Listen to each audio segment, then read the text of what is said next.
Happy Friday, everyone. Welcome to the B&E Podcast brought to you by Premium. We've got four games to dissect, another 12 we're going to acknowledge as we enter the week 18 of the National Football League. I'm Brandon. He's Ed. Ed, how you doing, bro? Doing good, man. Final week of the regular season flew by. Seems like week one was a couple of days ago. Now we're here getting ready for the playoffs to start. Definitely looking forward to everything. Let's get this Same here. opening drive started, shall we, though?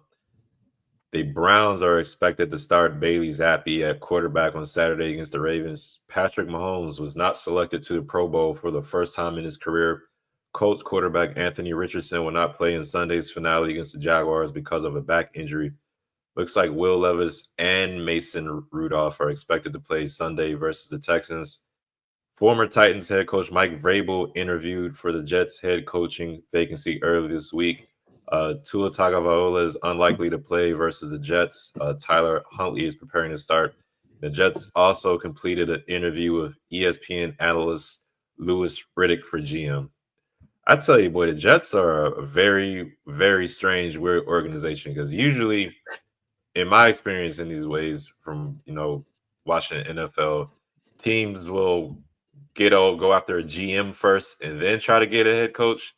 But they're interviewing a GM and a head coach basically at the same time. Usually, the GM likes to pick who the head coach is and go from there. But the Jets on their own frequency. I thought that was very strange. Definitely a head scratcher when I read that news. That was very weird to me. Hopefully, I like Louis Riddick. That would be cool if he got the job, but we'll see. I also like Mike Vrabel. So, but again, is that somebody Louis Riddick would want? I don't know. Very strange. Very, very strange in my opinion. I But agree. I think Woody Johnson is kind of like a low key Terry Jones. He does things his way, he does things a little bit different. So we'll see how it pans out. But yeah, I like definitely Lewis Reddick for sure. I think Mike Vrabel will get hired this round of vacancies either way. yeah. All right, everyone. Vikings at the Lions. 28 combined wins between these two teams. Both of them are 14-2. That's the most shared by two teams in NFL history, besting the previous mark of 25 set by the 2007 Patriots, who went 15-0, and the Giants, who went 10-5, and the Colts in 2005 with 13-1, and the Seahawks were 12-2 according to NFL research. Back to this game, though, more specifically, I believe the Lions won the first matchup when they first played each other. I think that was week 7. They won against Yep. Minnesota. Lions have scored 30-plus points in 4 straight games against the Vikings. That offense definitely booming, even without David Montgomery out here. Lions are favored by 3, but I'm going to go with the Vikings in this one. I think that defense at this moment is a little bit better than the Lions defense. The Lions have been giving up, it seems like 40 points the last couple of weeks to various teams, the Bills. I forgot the other team they gave up 42 or close to 42, but they definitely, that Lions defense, due to injuries for the most part, Hutchinson, other guys out there. If Anzalone plays the linebacker for the Lions, I give them a better shot, but I just like the Vikings offense, even though history says lately that the Lions should win this game. I do like the Vikings going into this one. I think Sam Darnold. I'm gonna trust you, Sam Darnold. So come on now, I'm gonna trust you. I think Sam Darnold and Justin Jefferson are gonna have a hell of a game. I think Addison will do his thing. Hawkinson, this is first game against the Lions after suffering that ACL injury against them last year. So I'm sure he wants to go out there and get that monkey off his back as far as just playing that team again. So give me the Vikings in this one. I think Aaron Jones will do his thing as well. But the main reason I'm leaning towards the Vikings in this one, I trust the Vikings defense more than I trust the Lions defense. I think it'll be a high scoring affair. But in the end, I can see the Vikings defense making a few more stops than that Lions defense at the moment. So give me the Vikings. But this is a very important game for both teams, vying for that number 1 seed. So definitely will be hard fought, I think. So I'm going to go with the Vikings. What about you, Brandon? How you feel about this one? Yeah, that week 7 matchup, that was Minnesota's first loss of the season. Detroit, it appears they're 3-point favorites at home. I'm a little bit torn right now. Part of me says Detroit because I think they can do so many things offensively. You mentioned that. But then Minnesota has such a great defense. I think one of your guys, Amon-Ra St. Brown, he was a huge contributor in that week 7 matchup. I think that he and Sam Laporta will really have to have a big game this time around as well. I know Stephon Gilmore, Brian Murphy, Shaq Griffin, the veteran Harrison Smith, they'll be ready to play, try to force a very accurate Jared Goff into a mistake or two there for their defense. I feel like the coaching advantage goes to Detroit, but I feel like defense, as I said, and special teams goes more so to Minnesota. So, yeah, these big games are typically when Justin Jefferson, he really balls out. So I think with the injuries to the Detroit defense, he'll try to have a big night as well, and he probably will. So if I had to go now, I'm leaning towards the Lions. But yeah, this game could go either way. It has ripple effects all the way around. I think possibility of the loser going down to 5. I mean, anywhere in that wild card race, they'll go down. And of course, the number one, the winner will be uh, will win the NFC North there and have the number one seed in the NFC throughout home field. Yeah, and whoever loses, I think they'll be the first team as a 14-win team to be in the wild card spot, if I'm not mistaken, which is crazy. But Yeah. NFL for you. Yep. Mm-hmm.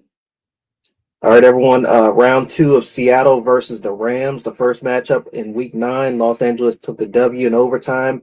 How do you see things going this time around? I'm rooting for the Rams. I want the Rams to maintain that 3rd seed.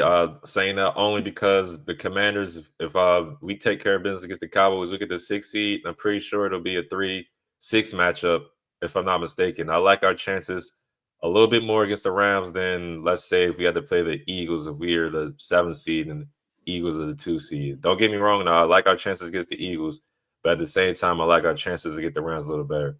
But as far as this matchup, Rams are rolling right now. That defense is playing better. They're healthy. The offensive line, they had injuries on the offensive line to start the year. Now they're back together, healthy again. And Kyron Williams has seen a big benefit of that.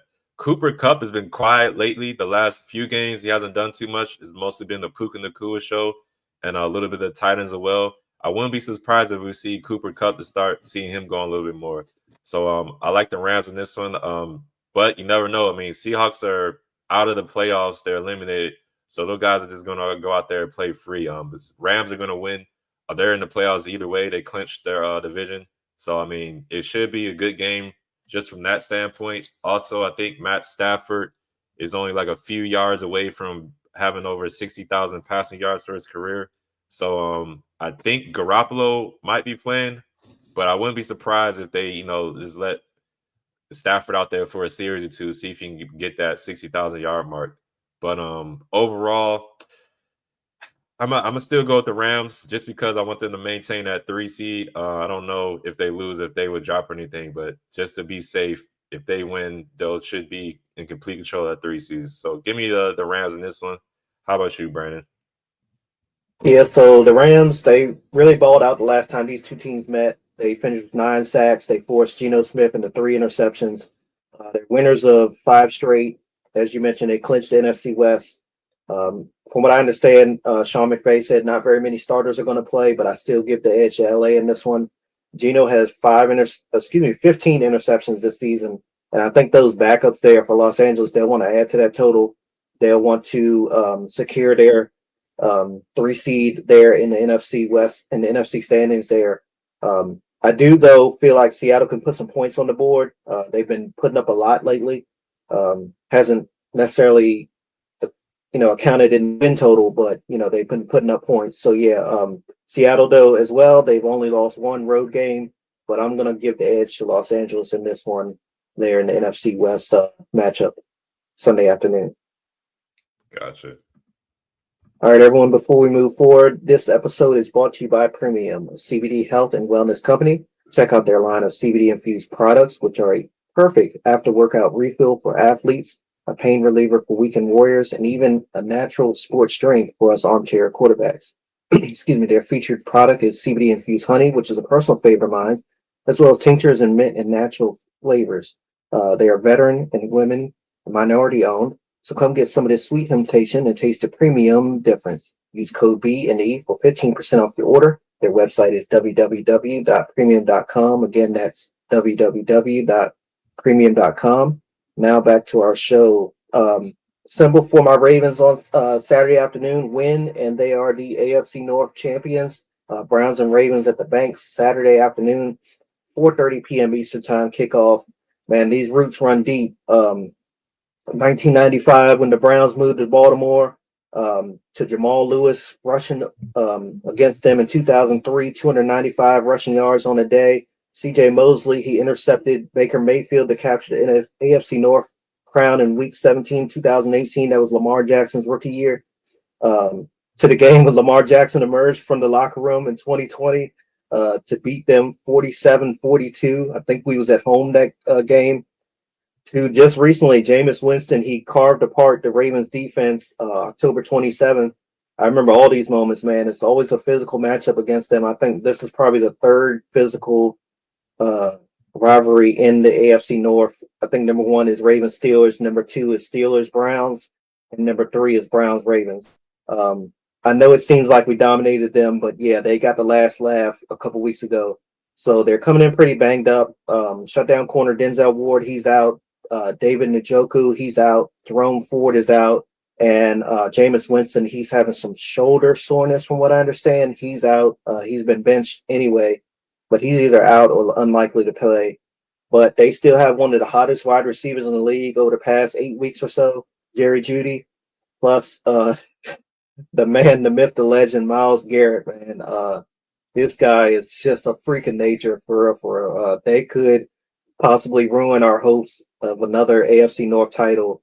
So yeah, with that, I need four things to happen in this game. First and foremost, we need to win. Obviously, that's the number one goal. Number two, come out of it healthy. Number three, contain the two guys I just mentioned, Jerry Jeudy, and don't overlook Blake Zappi either. He's the backup quarterback. We don't have much tape on him. And then the other guy I mentioned, Myles Garrett, block him. Do whatever we need to do. Literally a nightmare for opposing offenses or offensive coordinators since he's been in the league. He did have a press conference earlier this week where he was like, Lamar Jackson lost his baby weight, but he could basically do everything out there. So I'm hoping that he's right. This game, we win and we win the AFC North. If we lose, we'll just be the wild card. So it's not like we're going to get eliminated. I just remember, I think it was 2019, we played the 2000. It was before Lamar got there. I want to say it was 17. It was the final season of the game. It was only 17 weeks in. Rashad and I went to this game. It was the coldest game in Baltimore history. It was like, I think 17 at kickoff, got down to around 14 or 13 by the end of the game. It was against the Bengals. If we won, we were in the playoffs. If we lost, we got eliminated. That was the first time the Bills had got advanced to the playoffs because we lost. I don't know if y'all remember that. Andy Dalton hit Tyler Boyd deep right field, and he was gone. Burned us in the probably final 2 minutes of regulation, and it just took the life out of the stadium. So hopefully we don't have a repeat of that, because that was a long drive home.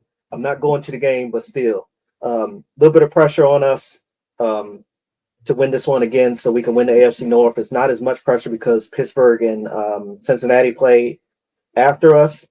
So it's kind of like we can just focus on us and get this W. How do you feel about this one? Yeah, speaking of Myles Garrett, I was reading an article about him earlier because he's tied with Trey Hendrickson right now for the sack lead. They both got 14 sacks, and he's basically saying, I would rather ruin the game for the Ravens than get the sack record or be the sack king. But if that comes in the midst of the game, I will have that too. So I definitely think Myles Garrett is fired up to play even with their 3-13 record. As far as this game, though, I had to do a double take when I looked at the odds for you guys. They got y'all favor about 20 points. I was like, yeah, God damn. Yeah, I saw that. Guess y'all know what my guaranteed pick of the week is right now, guys, girls. But yeah, man, I think y'all should win this one. Derrick Henry, just run the ball, play action Lamar, get some likely passes in there. Mark Andrew lets you do your things as well. and beat up on these guys and get the starters out of there by hopefully halftime, third quarter latest. I think y'all should handle them. Don't play around because like I just said, Myles Garrett, he's definitely going out there playing like he's going to try to do his thing out there. So yeah, we see what happens. But I like the Ravens in this one. 20 points though. I mean, against Bailey Zappi, y'all. Hey man, that defense, y'all better not let them score more than 10 points. You know what I'm saying? Because I mean, no offense to Bailey Zappi, but come on now, y'all let Jerry Jeudy and Elijah Moore go out there and they let them do their thing if you want to. Y'all gonna be looking crazy. So this Exactly. Ravens defense, Kyle Hamilton, the crew, do your thing out there. Do not let Bailey Zappi light y'all up. I doubt that'll happen. So give me the Ravens. I'm gonna say y'all cover that. I'm gonna say y'all cover that 20-point lead, and maybe the defense will get a touchdown in there too. So yeah, give me the Ravens in this one. I like the Ravens winning this one pretty easily. Now let's get to another AFC North matchup, shall we? The Bengals at the Steelers. Bengals have a slight chance to get into the playoffs still. They need to win this game, and they need the Broncos to lose. The Broncos are going against the Chiefs, and the Chiefs basically going to be playing, the practice squad players, basically the rest of everybody. So the chances of the Broncos losing that game are slim, but you never know. Bo Nix could look like a rookie, not a rookie phenom, but just a regular rookie out there to lose to the Chiefs against Carson Wentz and them. So Bengals will definitely be rooting for the Chiefs in that game. Going to this game though, they're favored by 2.5. The Bengals are. That defense is, I don't know, man. It's always giving me cause for concern. They're going to be without Sam Hubbard. I know you mentioned him a few times throughout the season. So that's even more pressure that's not going to be on Russell Wilson and crew. I like the Steelers a little bit in this one. I think they want to get the Bengals out of there. I think they want to get back on track, have that offense looking like it used to the last few weeks. And I think Russell Wilson will get back on track with the offense. So give me the Steelers in this one. I think it'll be a close game just because, the Bengals are fighting for their playoff lives. But I think Mike Tomlin is going to have those guys fired up to play. And I like the Steelers in this one. Najee Harris, Jalen Warren, get those guys featured. Hopefully, Russell Wilson and the YN, George Pickens. If everybody knows what YN is, if not, look that up. He's definitely a YN though. Hopefully, they get back on track and get things done. But give me the Steelers in this one. I think it'll be a close game though, go down to the wire. But I like the Steelers in this one. Brandon, what are your thoughts? It's hard for me to come on here and say that Pittsburgh will lose 4 straight games, but the Bengals are red hot right now. Pittsburgh did beat them in the first matchup. It was December 1st, not long ago, 44-38. They kind of got out to a fast start in that game. Pittsburgh did. Russ had his best game of the season. Defense forced 3 Joe Burrow turnovers. But the Steelers' offense has been blah lately. I mean, honestly, it kind of reminds me of a little bit of last year when they was going through them offensive issues. I think they'll need some trickery, utilize the big play action plays to get things going. Maybe, sprinkle in a little bit of Justin Fields, honestly. See if that'll help the offense. But they will have opportunities against the Cincinnati defense. You mentioned it, I think, in our last show, how their defense is just as bad as yours, and that's the honest truth. But offensively for Cincinnati, I expect Joe Burrow to do Joe Burrow type things. They'll have opportunities as well against the Pittsburgh secondary, who struggled all season long. I think Jamar Chase will have a big game, as well as the tight end Mike Gesicki. Pittsburgh struggles against tight ends. We had in both of our games, Isaiah Likely and Mark Andrews had big games against them, and so have other tight ends across the league all season long. But if it comes down to a field goal, a close game like you're predicting, give me Pittsburgh. But I am leaning towards the Bengals right now. We'll see how it goes. I think they're going to do their part to the Bengals, I believe, are going to do their part to get into the playoffs. Of course, they'll need help from Miami, and they'll need Miami and Denver to lose. But we'll see how it all pans out. Yes, sir. All right, let's talk about coaches on the hot seat. Week 18, that next Monday is usually when a lot of coaches who are on the hot seat get let go. So, Brandon, which coaches, in your view, are on the hot seat? Yeah, I got five. I got three in the AFC and two in the NFC. I'm going to start with Panthers head coach Dave Canales. I know he's only in his first season. Carolina has been playing better since Bryce Young got benched and came back into the lineup, but ownership has been proven to be very impatient with their coaching staff over the years. We've seen some good coaches let go down there in the Carolinas, so we'll see if he survives. Giants head coach Brian Daboll, 0-5 in NFC East, 1-8 at home, 1-10 versus NFC opponents. They released the quarterback as they should have done. The offensive line is still an issue. The secondary hasn't improved. So in my opinion, if you're going to draft a quarterback in the first round, which that's probably a 99% chance it's going to happen, just start fresh overall, in my opinion, because you'd rather start with a new head coach, have them help select who the quarterback is going to be.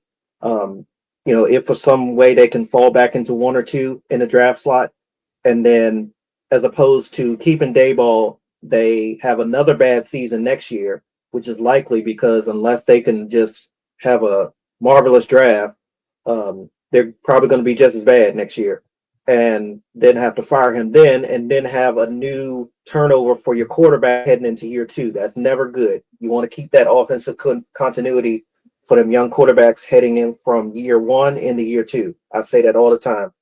In the AFC North, Browns head coach Kevin Stefanski, I've been critical of him over the past 2 to 3 years. He's probably been one of the better coaches in their team's history, but not much has gone right for them this season. I know Deshaun Watson didn't play well. I know he's been out. They had some other injuries. Chubb has been in and out of the lineup, but they still have a stout defense.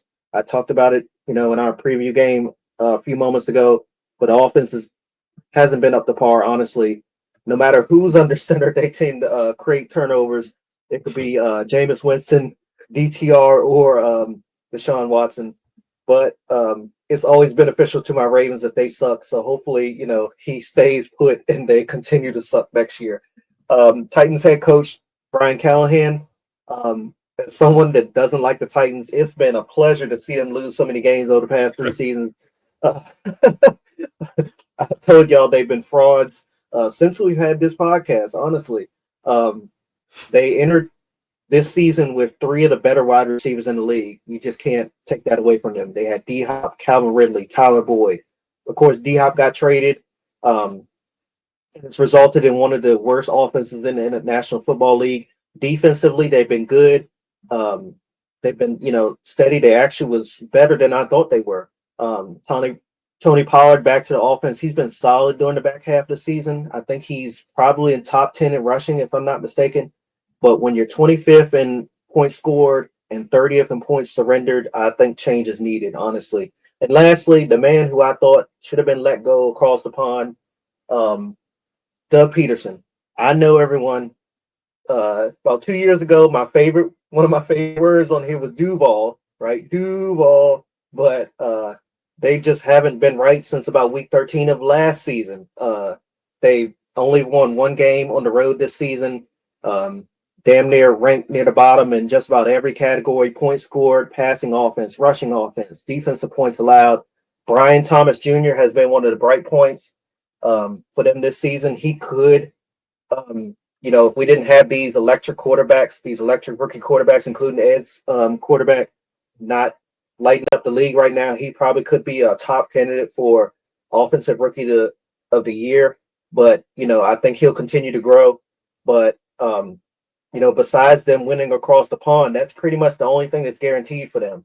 I know the ownership, Mr. Khan, he's been very understanding when it comes to coaches. So I think Doug Peterson will survive. If he didn't get fired by now, I don't necessarily see it, but I do think he is on the hot seat come Black Monday, as everyone calls it around the NFL. Who are your guys that are on the hot seat, Ed? I'm gonna start with the Raiders. Antonio Pierce. I would like for him to stay. I think he did some good things the first year, but this second season they have regressed. I believe Mark Davis, the Raiders owner, said he was very disappointed in the results from Pierce And according to the Athletic, he declined to commit for him to 2025. So that's usually not a good sign as far as that. So I got Antonio Pierce on the hot seat. I think Mike McCarthy, I think he's on the hot seat. I know they had injuries all over the place, Dak Prescott being one of them, but I would not be surprised if Jerry Jones decides to go in another direction. You know, he's made some comments early in the season, basically saying we wouldn't fire him or get a coaching change mid-season or during the season, but after the season, who knows? I remember Micah Parsons, he also said some comments that kind of raised some eyebrows. He basically saying he's playing for the guys in the locker room. Who cares who the head coach is or whatever, something along those lines too. So Mike McCarthy, he's another one as well. And then unfortunately, I wouldn't be surprised if the Patriots got rid of Gerard Mayo. You know, black head coaches, they rarely get a fair shake. They get in these tough situations. You basically got to be like Coach Herman Boone from Remember the Titans, where they got to do everything right the first year, even if the roster is not the greatest. So I wouldn't be surprised if he gets let go. They had that ugly loss against the Chargers just last Saturday, and there was people in the crowd. There was chance going fire Mayo. So I mean, Yeah. if fans are starting to get tired of a guy after one season where you can start on a rookie quarterback midway through the season, where they started with Jacoby Brissett. I think they started 1-0 or 2-0 or something like that. But then tides change and been a very ugly side. So I wouldn't be surprised, they get the number one potential pick in the draft and they just want to, do the same thing again and get rid of the head coach and try to start over again new. Hopefully he stays though. I really like Gerard Mayo. I think he deserves another opportunity.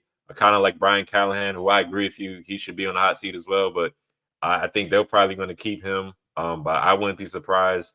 I think they should probably let him go too, just because it was not really his fault, but that loss to the Green Bay when they had Malik Willis, I know that stung. I know that hurt badly. A guy they let go of came in y'all building and got the win against y'all. And your quarterback Levis, I don't even know if they're going to commit to him next year because he hasn't worked out as far. But Gerard Mayo on the hot seat for me, Mike McCarthy on the hot seat for me, and then Antonio Pierce is on the hot seat with me as well. But I agree with all your choices too, especially Doug Peterson.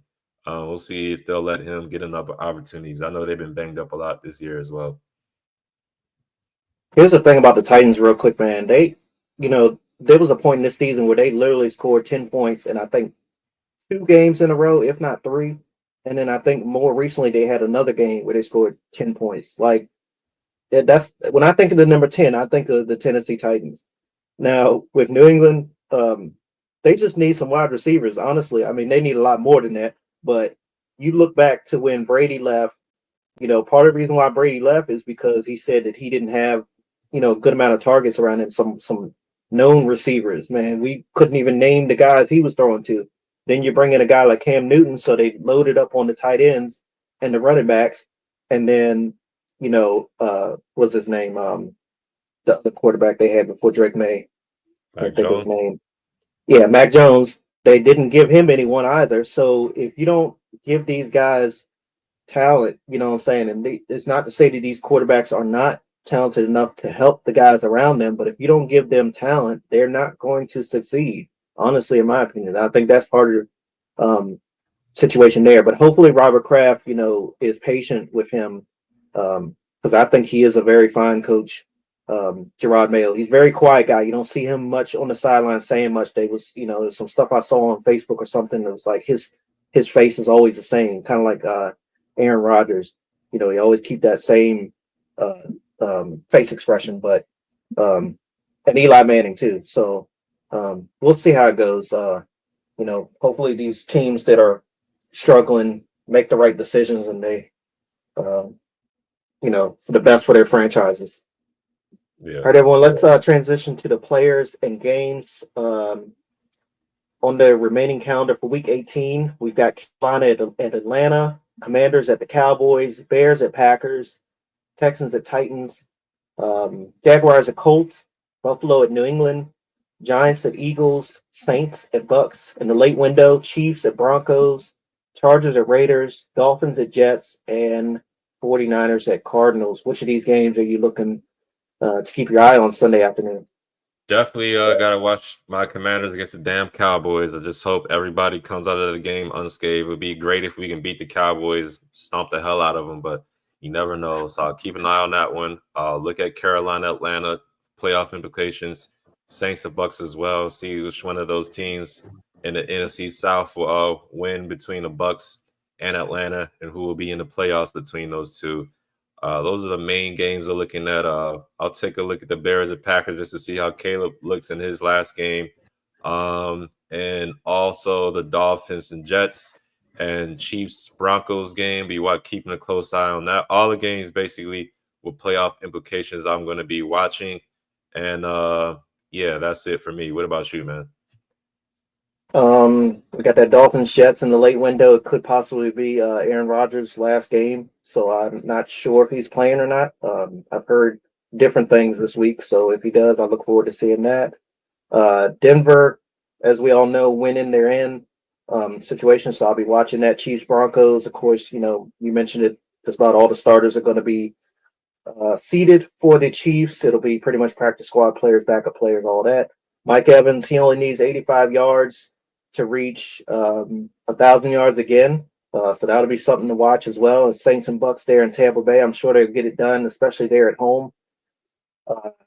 Dan Quinn, his first game back in Dallas.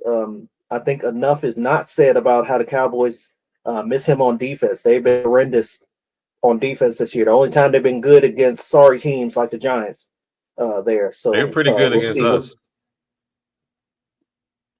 Well, that was on the road. Remember, they're a whole different team at home, so we'll see what they look like tomorrow. Yeah, we'll see. Your defense. All right. And then lastly, we got the Packers and the Bears. I always like watching that one. Do the Packers still own the Bears? I think so. We'll see how that one goes there. I think Green Bay is coming off. Yeah, they're coming off of a loss last week. So will they rebound there at home as they inch towards the playoffs? All right, let's get into our guaranteed picks of the week. I said it earlier. Give me the Ravens over the Browns. I mean, that 20-point spread that you guys got is, goddamn, they don't have no faith in the Browns. So give me the Ravens over the Browns in that one. What about you, man? Who's your guaranteed pick of the week? Give me Jordan Love and the Packers against the Bears. I told y'all the other day in our Week 17 recap show that Green Bay, they struggled against Detroit and Minnesota this season, but they have not struggled against the Bears probably in the last 10 years plus, if that. Give me the Packers over the Bears. Winner, chicken dinner for sure. Gotcha. All right, everyone. Let's take a look at our Pro Bowl players for both of our rosters. With the Ravens, we've got Zay Flowers, first time Pro Bowl for him. Safety, Kyle Hamilton, his second. Derrick Henry, his fifth, but of course his first with Baltimore. Marlon Humphrey, the corner, his fourth. Lamar Jackson, his fourth. Our center, our leader of our offensive line, Tyler Lindenbaum, his second. Defensive tackle, Nnamdi Madubuike, his second. Patrick Ricard, his fifth. Roquan Smith, his third. And then our reserves, we have, our alternates, we have 7 of them.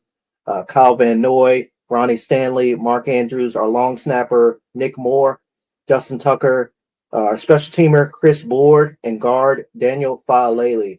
I think 2 of my favorite ones are, a couple of my favorite ones are Daniel Faalele.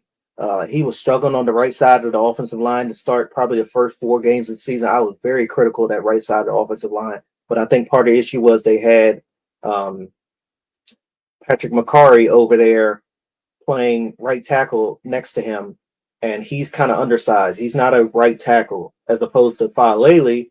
He's massive, and I didn't think he was supposed to be inside a guard, but it's worked out since we put Roger Rostergarden there next to him on the right side. So I'm excited to see Daniel Faalele be named an alternate there, as well as what's his name?